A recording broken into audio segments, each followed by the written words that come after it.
Welcome to Real Estate Coaching Radio, starring award-winning real estate coaches and #1 international best-selling authors, Tim and Julie Harris. This is the #1 daily radio show for realtors looking for a no BS, authentic, real-time coaching experience. What's really working in today's market, how to generate more leads, make more money, and have more time for what you love in your life. And now your hosts, Tim and Julie Harris. Welcome back. This is Real Estate Coaching Radio. The numbers came out, on my birthday. Yes. And this continues to be the #1 listened to daily podcast for real estate professionals in the United States. I was looking at all the numbers. It was early this morning, a little bit last night. It really is amazing how fast this podcast is growing. I don't know what it sounds like to say this, but I'm not surprised at all. Me neither. Yeah, because we're the only ones out there that are telling agents not to spend all their time doing passive lead generation, not to essentially wait for the market to come to them. We're the only ones out there that I'm aware of that are telling people to do proactive lead generation and learn how to be their best versions of themselves as a real estate professional. Everyone else is sort of spend all your time on social, on TikTok, which is kind of hilarious because we got a solicitation today that TikTok wants us to put our podcast on TikTok. Apparently they haven't been listening to the podcast. Yeah, I know. Isn't that funny? They sent us a corporate solicitation offering to feature the podcast on TikTok. But it's, to your point, they obviously haven't listened to the podcast to know how much we enjoy making fun of TikTok. Indeed. But that aside, I mean, we're just having fun, right? By Julie and I making fun of things, what we're trying to do is get you guys to laugh at yourselves into the realization, with the hopeful realization that doing this passive lead generation stuff, albeit fun and entertaining and creative, is not real work. And at the end of the day, if you really want to have consistent, like I was on a coaching call today, right before this pod, with two guys that are just, we've coached Steven on and off for years, and his partner, and they're just, they're really fantastic. They're really great real estate practitioners, and they do all the social stuff. They do all this and the other thing, and Anthony's got a really great social presence. Just really, it's textbook perfect, but all their business comes from direct contact. None of their business comes from social. People will maybe say, I saw your social, I saw your pictures on Instagram, but the reason that he's getting business or they picked up 3 listings since our last call is because effectively they're direct contacts, conversations. And that's the thing that you guys have to understand. It's the real offline work that the online work is supposed to reinforce. The online work by itself is highly ineffective. It's the offline work that the online work is then supposed to support. That's really the whole function of social, and be really super clear about that. So as I mentioned, today is my birthday, and we are doing something special for my birthday. We're going to be sharing with you guys, it's actually Tim and Julie's story time. Uh-oh. Warning. Warning. We're going to be reading to you guys one of our favorite, I think, parables, called The Tale of Two Wolves. But what we're going to be reading to you is the real version that was written by the Cherokees, not the sanitized version that the mindset movement effectively had neutered over the years. So Julie and I found the original parable, and we're going to read it to you in a second. But before we do, I want to welcome a new sponsor, a new podcast sponsor called REDX. And REDX is the company that Julie and I used when we were selling real estate. It's the company that we've always suggested agents use who are serious about building their listing into the business. REDX is one of these companies that provides leads for you, not just expired leads, for sale by owner leads, but remember when we tell you guys there's at least 20 different sources of seller leads that are in your marketplace right now that have their hands in the air. They're saying they want to, sell their houses, and all you have to do is effectively be in contact with them, call them. That's what our coaching company teaches you how to do. Well, REDX is sort of the glue that holds your action with your results together, because we're going to teach you what to say and how to say it. They're going to then provide you the leads and tell you who to call. And so we've made it very easy for you to become a REDX subscriber. It's very affordable, so much so that when you join today, because it's my birthday, by simply texting the word RED, R-E-D, to 47372, they're going to give you a $150 discount. Now you can get, and I'll tell you how to set this up when you're setting up your REDX account. Absolutely get the expired leads, get the for sale by owner leads, get the notice default leads, get the there's for rent by, or the absentee owner leads, get all those leads from them. But specifically with expireds, and sometimes in not all markets is this available, but go back and pull up the old expireds, pull up all the older leads The newer leads obviously are generally speaking going to be the better quality ones, but the older ones, no one's working anymore. So if you go back and call the old expireds using our scripts, you're going to find a lot of these guys not only, well, here's the epiphany that all of you will have, the aha moment, right? It'll be that the sellers don't know how much their properties are actually worth when their listing expired like a year ago or whatever, and you call them up and say, guess what? The best thing that ever happened to you is your house didn't sell last year because now it's worth approximately 16 or 18% more. Those are calls that every one of you are going to be wanting to have with sellers because they're going to love that call, right? Very little rejection involved when you're telling somebody they won the lottery, right? That's not going to happen. So definitely you want to become a REDX subscriber. It's what we have prescribed to all of our coaching clients for the last 2 decades. So just text the word RED, R-E-D, to 47372. Text the word RED, R-E-D, to 47372. And when you do, we're going to text you back a link so you can become a REDX user as well as get the $150 discount. So text the word RED, R-E-D, to 47372. And again, this is the same system that Julie and I used when we sold real estate. So Julie, let's just jump right in and you can start right there. Oh, by the way, these notes, because it was actually hard to find the original parable. Yes, it was. Yeah. It took some research. It did. So these notes are going to be on iTunes. They're going to be on Stitcher, the Spotify, our main website, timandjulieharris.com. So some of you are going to want to print these notes out and you're going to want to share them with other people, your family, your friends, and I strongly encourage you to do so because this story, as it was originally written, if you understand really the whole intent of it, is incredible, truthfully. Yes, very impactful, I think. So today's show, again, is The Legend of Two Wolves. However, it's not the version that you've probably heard before. What we're about to share with you is the actual story, not the sanitized for modern ears version that removes the heart of the intended meaning. So here's the story. There is a Cherokee Indian legend about two wolves. You've probably heard it before. In fact, we did a podcast about it. But what you didn't know is that over time, the story has gotten a bit sanitized or watered down. As it turns out, the original story has an even more important lesson contained within its parable.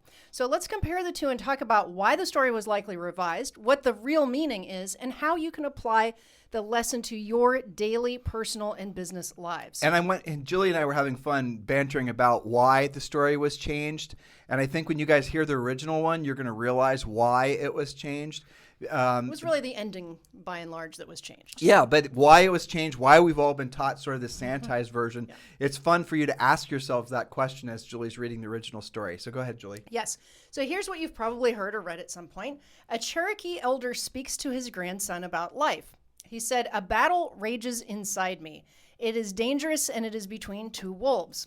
One is evil. He is angry, envious, sorry, regretful, arrogant, has self-pity, guilt, resentment, lies, superiority, and ego." He continued, "The other is good. He is joy, peace, love, hope, serenity, humility, kindness, empathy, generosity, truth, and faith." He said, "The same fight goes on inside of you and inside of everyone else as well."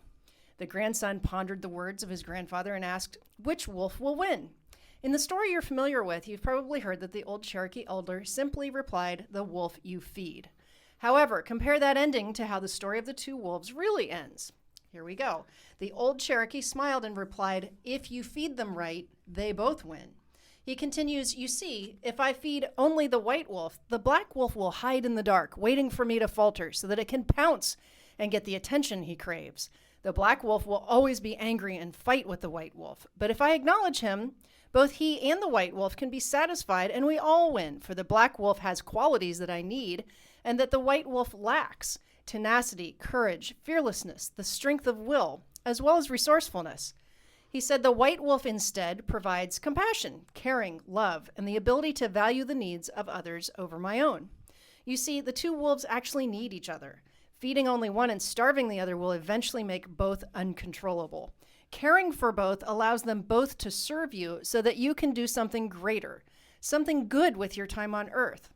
Feed them both and you will quiet their internal struggle for your attention. And when there is no battle inside, you can then hear the voices of deeper knowing that will guide you in choosing the right path in every circumstance. Peace, my son, is what we must all strive for in life. He who has peace inside has everything.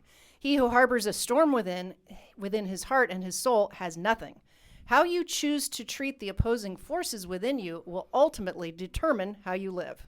So why do you think, Julie Harris, that the sanitized version has become so prevalent? Why is it that the version that most Westerners will maybe, if they've heard this before, why is it that it doesn't include the fact that basically both the essentially the good and the evil must, not should, but must coexist in all of us? Why do you think that was edited off? Well, I think that society at large has gone to this thought that we can't have any conflict and any type of negativity is bad, and that we get triggered easily by things. And it's also very expedient and kind of woo-woo to just say, it's the one you feed. I think it's just too sanitized. Well, yes. So what I was thinking was because people don't want to acknowledge evil. That's what I'm saying. Anything that makes you feel bad or some kind of consternation must be bad and get away from it. I mean it in a religious sense. Sure. Okay. People only want to, like, and again, we're not going to, this is my birthday, so you guys have to be subjected to Julie and I not necessarily talking about real estate stuff. So I'm not going to be overly sensitive about what I'm saying. Yes. But the reality of it is that in society, people want to believe there's good. They don't want to, in our society right now, people don't want to believe in evil. Right. So they don't want to believe that evil can actually, someone can be evil. Nobody wants to say, I would agree with that. Nobody wants to say that person is evil. No one wants to say that thought is evil, that country is evil, that policy is evil, those people are evil. No one wants to say that. And why don't they want to say that? Because in a way, by saying there's good and there's evil, it's a inference of a belief in religion. And a lot of people don't know that by rejecting the idea that there's evil, that they are in essence basically, they're not really thinking independently. They're in essence trying to parrot what maybe popular culture, who's mostly religionless nowadays, has taught them. And that's the reason I think personally it was edited off. Because here's the thing, and you guys got to think about this. If there's black, there's white. If there's good, there's evil. There can't be one without the other. And there is an honest to God evil that absolutely exists inside the heart of man. And there's been a lot of really great, who is it? Jacob Bernowski wrote about this, and there was a lot of great books that were written about it. But all of you just intuitively know what we're saying is true. I don't want to believe that someone could just be evil. And maybe someone's not just 100% evil. They're evil about specific things. But evil exists in all of us. And here's the thing. It's the, what was the book that I'm trying to remember? The Heart of Darkness. Who wrote that? Do you remember? Don't remember the author. What was the movie it was based on? Our movie was based on it in the 60s. It was very good. Someone's screaming at their phone right now. They're Googling. Yeah, they're Googling. No, there was I'll remember in a second. Anyway, so the moral of the story is that for you to become a truly fulfilled person and to deny that you have within you that you could be evil is in a way of not ever realizing that you can leverage that energy for good. So if you spend your time not really you don't have to feed it, that's true. You don't have to allow it to manifest, that's definitely true. But to deny that it exists is going to make you vulnerable to evil. So evil doesn't want you to believe in evil. This guy is rounding the bend of this, I think obtuse topic, but it's my birthday, so I'm going to talk about what I'm talking about. Wait, you already gave them a gift at the top of the podcast. Exactly, so it's okay. Right. So, but that is the truth. The reality of it is evil doesn't want you to think that evil exists. Evil wants you to believe that it doesn't exist and that everyone is good and then there are only differing perspectives. There are not differing perspectives when it comes to evil. Evil is evil. When someone kills a child, when someone does harm against another person, when someone commits a genocide, when these different things that are happening, like right now are happening over in the Ukraine that you hear about, it's happening with, that is just evil. You do not put a label on it other than, well, that's just a misunderstanding.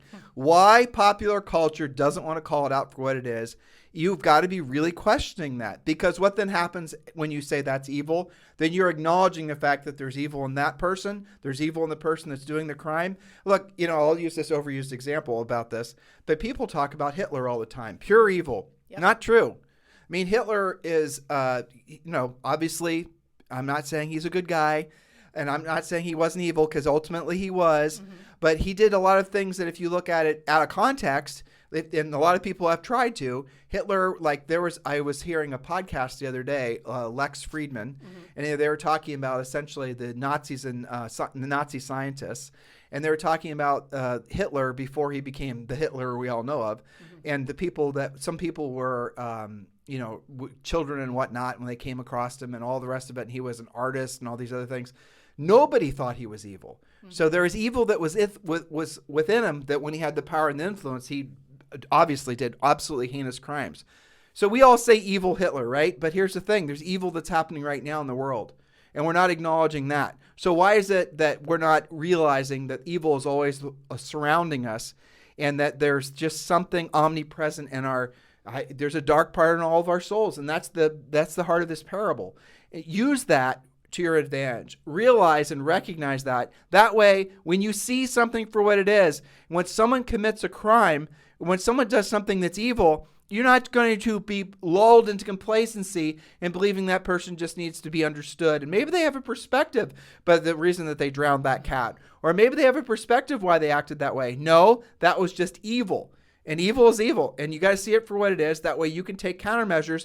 Otherwise, you're going to have evil done within yourself, or you're going to allow evil to manifest within you or within your family or your children in particular. When a kid does something that's bad, when a kid does something that's evil, there is no gray area. That was bad, period. I 100% agree. And just because we're taking some liberties here, and you mentioned it's my birthday. Ukraine, okay? Yeah. One of the problems with not acknowledging evil is you are enabling it to sneak up upon you. Right. And I'll give you a very salient case study, all right? Of last week, we have friends that are Ukrainian, okay? They live down the street. I had been, as this thing ramped up, I had been checking in on her and her family. And the first, 2 days before the invasion, she said, I talked to everybody, and they said, well, unless you're right on this particular border, you wouldn't know anything was going on. They didn't acknowledge evil. Nobody thought it would happen.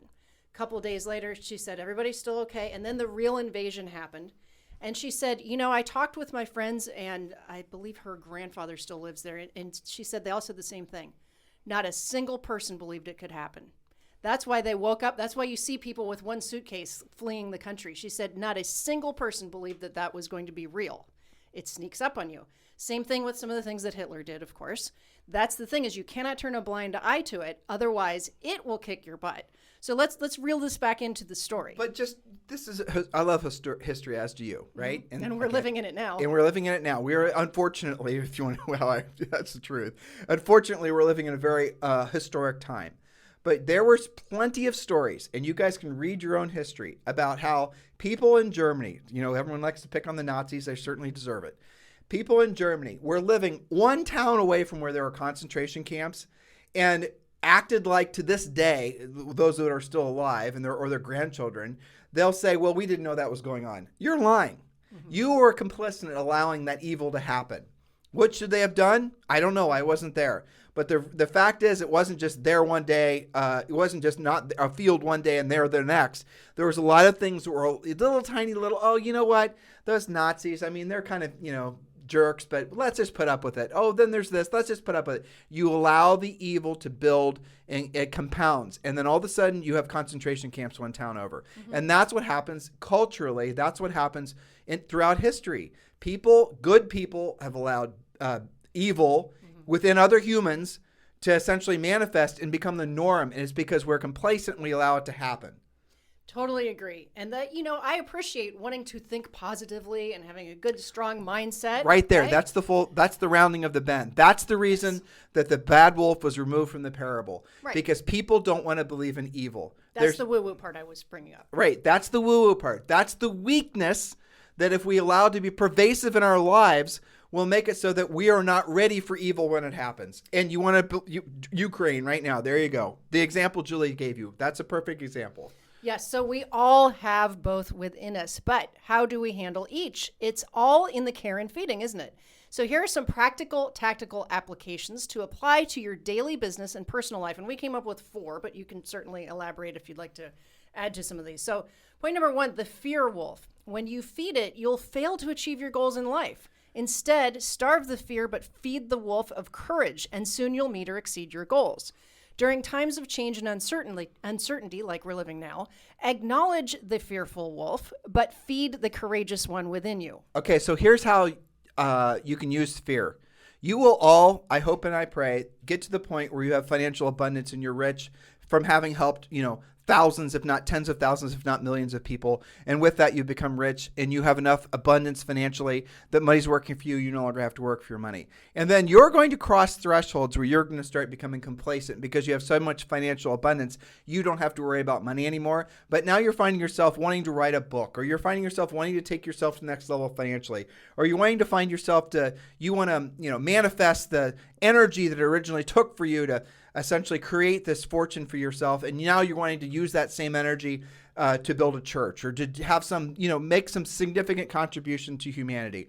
How do you go and manifest that same spirit, that fighting energy? You can manifest evil, because what you can do is evil and fear are hand in hand. You can create within yourself the fear that it took for you originally to break free of the shackles of being financially dependent and not being rich, right? So what it took for you originally to decide that you're going to be the crab that gets out of the bucket, long-term listeners, you know what we're talking about.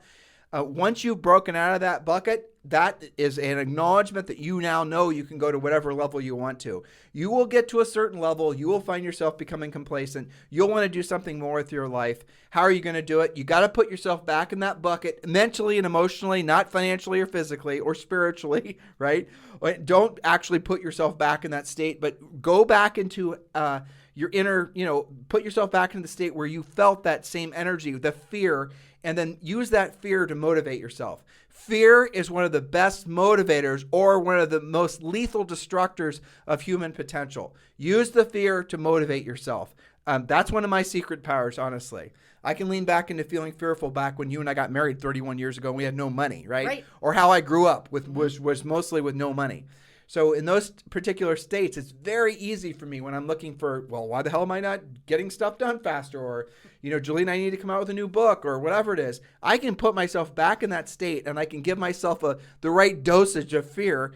And that will, now, to Julie's point, to point number one here, if you allow too much fear to manifest, then what happens is it's going to attract more fear. More fear is going to make you, put you in a state of complacency and inaction. And within that can slip in all kinds of things, namely for the sake of the wolf story here, evil. Point number two, Julie. Yes, point number two, when facing conflict, both real or imagined, stop to hear the voices of each wolf. While the fearful wolf makes you frosty and keeps you on the lookout for threat vectors, the tenacious and fearless wolf makes you take action. You need both, but in different ways. And I was thinking about what you just said about how you can manifest those feelings to find your motivation. That's because I would know, I've been married to you forever, right? 3 decades. Okay, is that you've learned how to regulate that. You've learned how to, for the fearful wolf or for the black wolf in the story, maybe he's got one of those little treat things that, he pushes on it and he gets a treat every now and then, but just enough to keep it going without overindulging. And maybe the white wolf over here, which is when you are creative and motivated and that's when you're getting things done, maybe that wolf gets a few extra treats. But it's all about regulating how you're going back and forth, the acknowledgement that can be a motivational factor without letting it get too far and spinning out of control. So let's give a coaching example since you were just touching on that and you inspired a thought. You guys, if you start thinking about your own cycles of life or people that you know, maybe your parents, you just think about what I'm about to say. Most people have conditioned themselves to go from feast to famine financially. They very rarely stay on a consistent upward trajectory. And that happens with their health, their spirituality, their physicality. A lot of people go through these ups and these downs and these ups and the downs. But we're, real estate coaches and we obviously focus primarily on money stuff. So let's focus on that. What I have seen countless times is that you will hear these success stories. Well, here, Warren Buffett said it best. America loves to celebrate the comeback story. I love to celebrate the person that made it and never lost it and kept on building it. I want to say that again. Americans love to celebrate the comeback story. Someone who made it then lost it and then, came back from it again. I love to celebrate the person that made it, never lost it, and kept on building it. Look at Elon Musk, for example, okay? So the moral of the story of what I'm trying to tell you with all this is that if you allow fear to become so omnipresent and powerful, and that becomes the very drug, to Julie's point, that you need to feel motivated, you will build, you will create, you will maybe have this beautiful world around you, a beautiful family, beautiful life, great lifestyle. But if the thing that took for you to actually build all of that was this huge, fearful dread feeling, And all of a sudden you've arisen past that, so you no longer have to feel it because you've got enough abundance in your life. And there's not a particular number here, so don't get stuck on this. Whatever it is, for some of you it could be 100 grand in the bank. For some of you it's 100 million in the bank. It doesn't matter. So once you get to that point, and I see this mostly happening with men, truthfully, what a lot of men will do is they destroy it so that they push themselves back into that state of feeling the fear. They will destroy it because they do not know how to modulate it and use it to their advantages. They'll cheat on their wives. They'll develop drug or alcohol problems. They'll overspend. They'll start doing stupid investments. They'll stop doing the things that it took for them to get to that point in the first place. And they'll stop proactively lead generating. They'll start doing just stupid things that too much golf, too much time away from the office, not watching their KPIs. And they do that. They destroy what they created. They put themselves back. Now, what caused them to actually do that? Because they had something inside of them that they did not acknowledge. And it was the dark wolf. The dark wolf was saying, it was essentially pulling them back down into the pit to where they're going to lose everything that they have. Because it's only when they've lost everything that they have that they feel alive. They feel motivated. So they didn't know how to take the fear of the dark wolf in small doses. They decided that they need to basically overdose and lose everything that they had, destroy what they've created. And a lot of people do this on a regular basis. You'll see people that have levels of success. They'll go from peaks to valleys, peaks to valleys.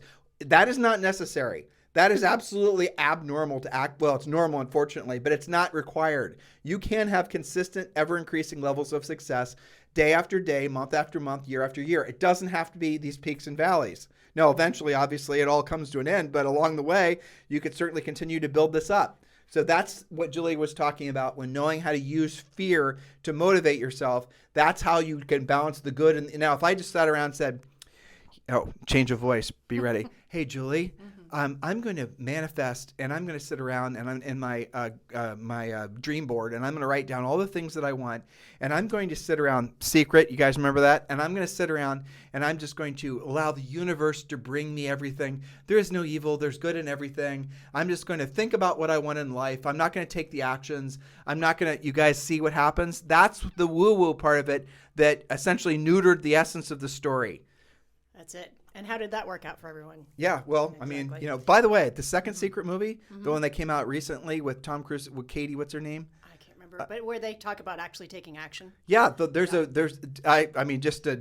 we can bag on The Secret. The fallacy in The Secret that came out in it was like 20 years ago was there was no taking action aspect of it. But I'd have to say that, like I said, the movie that came out most recently, which was Rhonda Byrne, I think that's right. Yeah, she came out with a new one. It was great. Yes, much improved and much more realistic, tactical, and practical, which Yeah, we're it a was. fan of. Yep. So point number 3, realize that you have more power over your emotions, your happiness, and your trajectory in life than you think.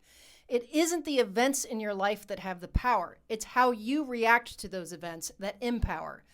Do you choose sorry, envy, regret, and fear, or do you choose courage, inner peace, and hope?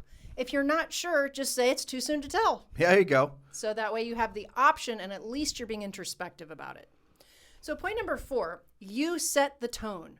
Your choice to acknowledge your fears, trepidations, and worries, but to move forward with your courage, leadership, and strength sets the tone for your family, your work colleagues, and most importantly, yourself. And don't think for a second that people are not paying attention. Of course they are. You set the tone with those decisions you make. So in conclusion, on my birthday podcast, and this is an unusual topic for us, this is the type of topic we talk about with our friends, or if we're sitting around with you guys, having coffee or whatever. This is a kind of fun conversation to have. And, so we're taking a little sidestep, and hopefully you are appreciative of it.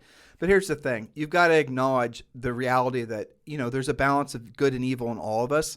And some unfortunate times, and this is one of those times, what's happening in Eastern Europe right now, there is no doubt that what's going to be happening over there is some extreme examples of evil. And those things are happening. That's happening over in China right now, just all over the world. For us to not acknowledge them, for us not to call them out for what they are, for us not to see them for what they are, they then can manifest. And then they can manifest in other people. So somebody is over there. Where's the Chinese? You remember the Chinese people right now that are being persecuted? I can't remember the name of it. Yeah. I have to look it up. They're basically being forced into slave labor, and essentially there's a genocide that's going on over there, supposedly. Nobody knows for sure, but that's basically what's, so pure evil, absolutely. So what happens is that someone who maybe was not inclined that way is in that environment, like the two German towns that are, the Auschwitz is here, and here's like, some village that's a couple towns away. The people that are in the couple towns away, the kids, they know what's going on over there. They just think, well, the adults don't do anything about it. So that must be an acceptable way for us to treat other humans. That must be okay. That must be the way that people are actually supposed to act. Now you've essentially allowed some little kid who's the future of, that little town and the future of, the world basically, to believe something that's evil. That's the reason that when you have evil, when you come across evil, see it for what it is. And don't just sweep it under the carpet, and don't just forgive it. Don't just basically say the person needs more hugs and, needs to basically fill out their gratitude journal. The reality of it is that within all of us is evil. And when that evil manifests, nip it in the bud, especially in your own family, right? Especially within yourself. But at the same time, acknowledge that the evil, which manifests itself, and Julie read you guys how the evil wolf. You should read this, how he manifests right here. This one right here. Read that quote again. The evil wolf is angry, envious, sorry, regretful, arrogant, has self-pity, guilt, resentment, lies, superiority, and ego. This sounds a lot like describing the whole victimhood mentality. Exactly. And that it's not your fault. So we've been using extreme examples to grab your attention, but those words that Julie just used, think about how prevalent those are in our society right now. Envy, regretfulness, arrogance, self-pity, guilt, resentment, lies, superiority, and ego. Didn't I just describe social networking? I mean, seriously. Isn't that every TikTok? I'm just joking, trying to make you laugh. But so don't you guys see what happens? So it's evil isn't just the concentration camp, again, using that as an extreme example. Or evil isn't just what's happening probably over in Ukraine. Evil is all those little seemingly forgivable emotions and behaviors that manifest from it. And then what happens when someone is living in a life of envy, sorry, regretfulness, arrogance, self-pity, resentment, lies, superiority, and ego? What happens to that person over time? Do they become a productive, useful person in society? Do they live a life of wanting to be of service to other people? No, they become worse. They become more evil. That then becomes pervasive, and you start seeing that take over a complete society. These types of things, these cycles have actually happened before. I was watching a really great video yesterday. I posted it on Facebook. Mm-hmm. I'll post it on Instagram too, okay, assuming it lets me. It might not. By Ray Dalio. If I can't post it someplace where you guys can see it, just go on YouTube and Google Ray Dalio. Look at the last video that he posted, and he's been writing about, it's pretty incredible. Watch his last video. Do not get mired in the political leanings of, Ray Dalio or all the people that try to put him in some new world order shoebox or any of those types of things. Listen to what he's presenting in the video, because he's basically giving you a history lesson. And what you'll see is societies on a whole, all the way back. I mean, the Earth is 5 billion years old, and we've been on this planet humans have been around for 5,000 years or something? It's like nothing. Yeah. And if you look back upon the all recorded history, it's always followed, every great civilization, and let's just talk about the Western civilizations, have always followed very similar patterns. And you could make the argument, I think, and Ray is making the argument, United States is following the inevitable pattern that does not lead to great outcomes for a country, right? And so he's making the argument that we're on the same path to essentially becoming an also-ran. Yes, but he makes a historical argument, not just his opinion. Right. That's why I appreciate listening to him, because he's very detailed and factual about it. And one of the most relevant things that happens with a society that makes it so that it's on the decline is when there is a omnipresent sense of dread. And what one side has always done, not just in our country, but going back again to the beginning of human history, is the politics have always tried to pit the haves versus the have-nots. So the have-nots are going to be, they're victims. They're in a have-not position because the evil people with the money and the whatever are the ones that are essentially hoarding it all, and they're taking away from that.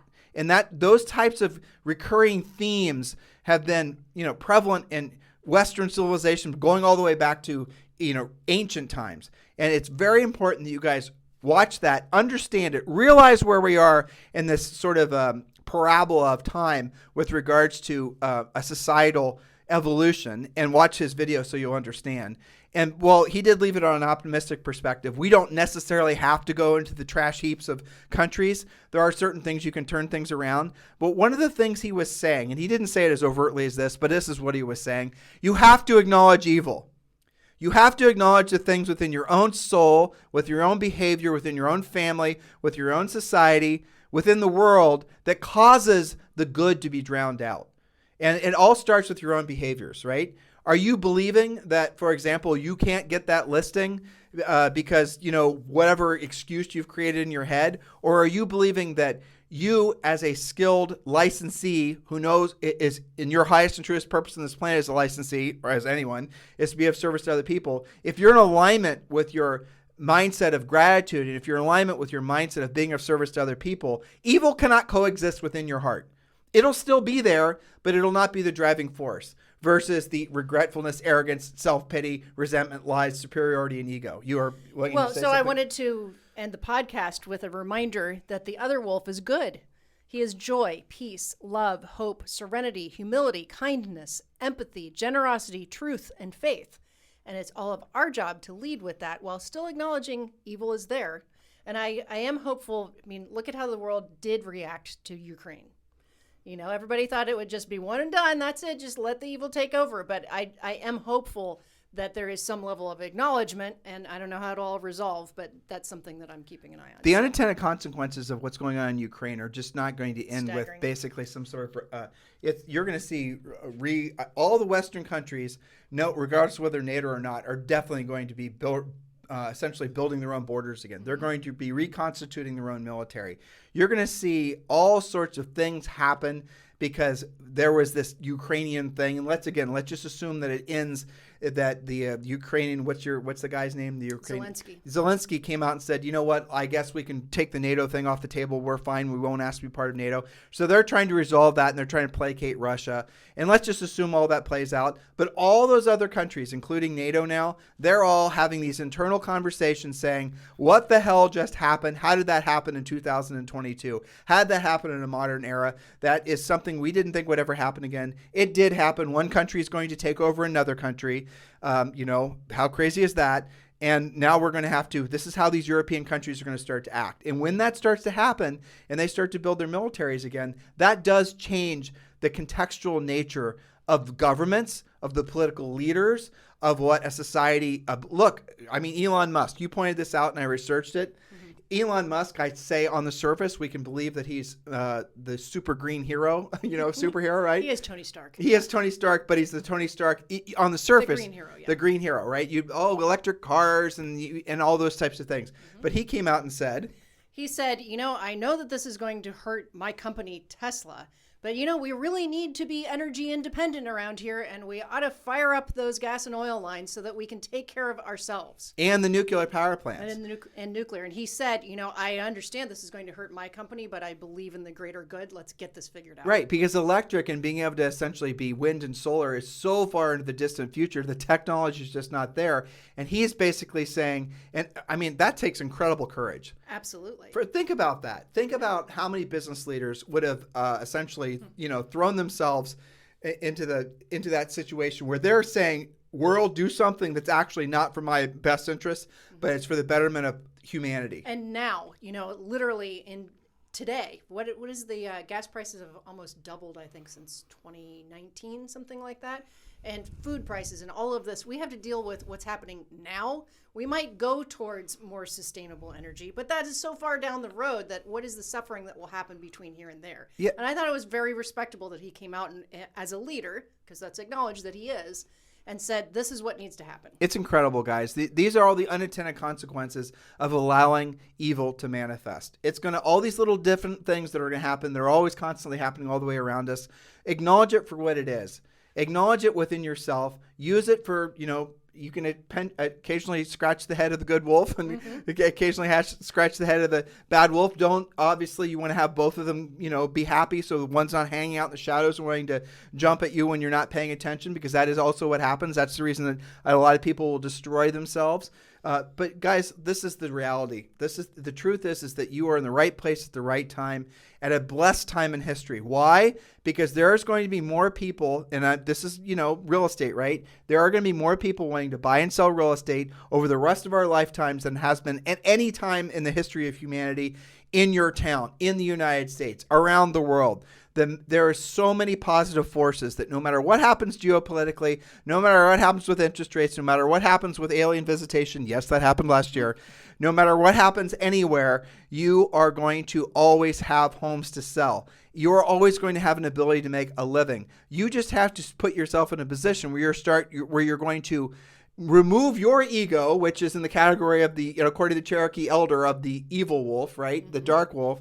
Ego is a big part of it. Isn't it ego ultimately that's preventing you from wanting to learn how to actually be a proactive lead generator? Isn't it ego ultimately that's actually causing you to not want to actually have conversations with people about buying or selling real estate? We told you at the top of today's podcast about RedX. RedX will provide for you expired leads. Some of you, hopefully you knew. By now you know what an expired lead is. How many of you, and they provide a lot of their leads than just expired leads, but how many of you, if I put a stack of expired leads in front of you and I gave you the script, how many of you would say, I'm not going to do it? Why won't you do it? Write down the list of why you won't do it. Here's what you'd write down. I don't know what to say. I don't know how to say it. You're okay, practical things first, but then you're going to get to the heart of it. I don't want to be seen as a pushy salesperson. I don't want to see myself having to do real sales work. I don't want to be judged, or all these types of ego thoughts. You see what happens? That's the evil. The evil is then replacing the good that comes from you being a proactive lead generator. For example, replace that with, I'm going to call this seller who tried to sell their house and I'm going to help them. You guys see it? You guys see both of these things, how it operates simultaneously in our minds? And if we allow the evil to manifest, if we allow the ego to manifest, then what's going to happen is you're going to then get an email from someone selling you a bunch of buyer leads, and you're going to say, yes, please. Or someone's going to send you some training on how to make a bunch of TikTok videos, and then the world's going to pour leads on you, and you're going to say, yes, please. Because your ego shut down your potential to actually allow the good within you and the truest, essentially the essence of yourself, which is being of service to other people, to manifest. So hopefully this resonates with all of you. Hopefully. Do something about it. Do something about it. This is our this is Real Estate Coaching Radio, by the way. By the way. And thank you for continuing to make this the number one listened to daily podcast for real estate agents in the nation. This was an unusual show because it is my birthday, and Julie and I wanted to talk about this topic with all of you. We'd been talking about it ourselves because we love the fact that we found the original version of this parable and figured some of you, not all of you, but some of you would appreciate it as well. So in the meantime, guys, please keep on giving if you've not yet done so and you're looking for the perfect birthday present to give to me, please do. Go to iTunes, go to Spotify, go to Stitcher, and give us a 5-star review. We'd certainly appreciate it. And also, if you're listening to us on YouTube, more and more of you are finding us on YouTube, do subscribe to the channel. Do leave a positive remark. That is something that really helps us, by the way, to be more in alignment with our purpose, with our highest and truest purpose, which is being of service to other people. So the way those work, if the more 5-star reviews you give, the more those iTunes and all these other widgets decide that, well, this is a good podcast, I'm going to share it with more people. That's the reason this continues to be the number one listened to daily podcast for real estate professionals, because you guys continue to make it the number one listened to daily podcast for real estate professionals. It's not Julie and I. I mean, this is Julie and I just being Julie and I. It's because you guys like what we're saying, because you know it's making, well, hopefully you know that it's making a difference in your lives. Be in alignment with this type of thinking, guys. That way, the best version of yourself can finally manifest. Anything else you want to say to these guys? Everybody send him a happy birthday. You guys have a fantastic day. We'll talk with you on the show tomorrow. Oh, and by the way, Julie's birthday is on March 12th, and she is, she's 35 plus, am I not allowed to say it? What was that static you heard? 35 plus 16. Bye. Bye.